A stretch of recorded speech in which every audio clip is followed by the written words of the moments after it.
ತಾಂತ್ರಿಕವಾಗಿ ನಾವು ತಗೊಳ್ಬೇಕು ಅಂತಂದರೆ ಈರುಳ್ಳಿ ಸಿಪ್ಪೆ ಬೆಳ್ಳುಳ್ಳಿ ಸಿಪ್ಪೆನ ತುಂಬ ಉಪಯೋಗಿಸ್ತಾರೆ ತಾಂತ್ರಿಕಲ್ಲಿ. ರಾಹುಕೇತುಗಳ ರಕ್ತವನ್ನು ಹೇಳ್ತಕ್ಕಂಥದ್ದು ಒಂದು ಈರುಳ್ಳಿ, ಇನ್ನೊಂದು ಬೆಳ್ಳುಳ್ಳಿ. ರಾಹುವಿನ ರಕ್ತ ಬೆಳ್ಳುಳ್ಳಿ, ಕೇತುವಿನ ರಕ್ತ ಈರುಳ್ಳಿ.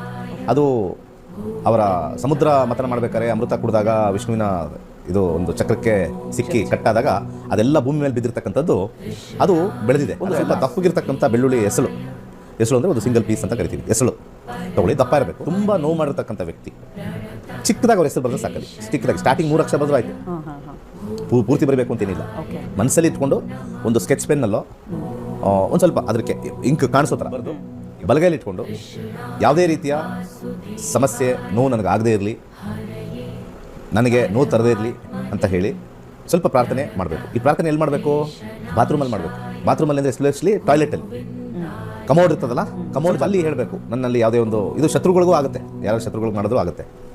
ಕೈಯಲ್ಲಿ ಇಟ್ಕೊಂಡು ಬಲಗೈಲಿ ಇಟ್ಕೊಂಡು ಸ್ವಲ್ಪ ಪ್ರಾರ್ಥನೆ ಥರ ದಯಮಾಡಿ ಆ ಮುಷ್ಟಿಲಿ ಇಟ್ಕೊಂಡು ಇದೇ ಥರ ಮುಷ್ಟಿಯಲ್ಲೇ ಇರಲಿ, ನನಗೆ ಯಾವುದೇ ರೀತಿಯಾದ ಸಮಸ್ಯೆ ಮಾಡದೇ ಇರಲಿ, ನನ್ನ ಮಾನಸಿಕವಾಗಿ ಹಿಂಸೆ ಮಾಡದೇ ಇರಲಿ, ನನಗೆ ಶಕ್ತಿ ಕೊಡಲಿ ದೇವರು ಅಂತ ಹೇಳಿ ಒಂದು ನಿಮ್ಗೆ ಏನೇನು ಪ್ರಾರ್ಥನೆ ಬರುತ್ತೋ ಎಲ್ಲ ಒಂದಷ್ಟು ಒಂದು 1 ಮಿನಿಟ್ 2 ಮಿನಿಟ್ಸ್ ಮಾಡಿ ಅದನ್ನು ಆ ಒಂದು ಬಾತ್ರೂಮ್ ಕಮೋಡ್ಗೆ ಹಾಕಬೇಕು.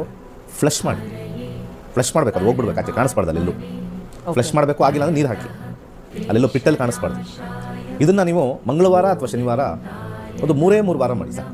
3 ವೀಕ್ಸ್, 3 ಟ್ಯೂಸ್ಡೇಸ್ ಆರ್ 3 ಸ್ಯಾಟರ್ಡೇಸ್ ಮಾಡಿ. ನಿಮಗೆ ರಿಸಲ್ಟ್ ನೋಡಿ ಹೇಗಿರುತ್ತೆ. ಐದರ ಅವರು ಸೈಲೆಂಟ್ ಆಗಿಬಿಡ್ತಾರೆ ನಿಮ್ಮ ಮೇಲೆ, ಅಥವಾ ನಿಮ್ಮಿಂದ ದೂರ ಹೊಟ್ಟೋಗ್ತಾರೆ, ಅಥವಾ ಬಂದು ಕ್ಷಮಾಪಣೆ ಕೇಳ್ತಾರೆ. ದಿಸ್ ಈಸ್ ರಾಹುವಿನ ತತ್ವದಲ್ಲಿ ಅವ್ರ ಹೆಸರು ಬರೆದು ಒಂದು ಈಸೋಟರಿಕ್ ಸಬ್ಜೆಕ್ಟಲ್ಲಿ ಟೆಲಿಪತಿ ಥರ ನಾವು ವರ್ಕ್ ಮಾಡೋ ಥರ ಇದು.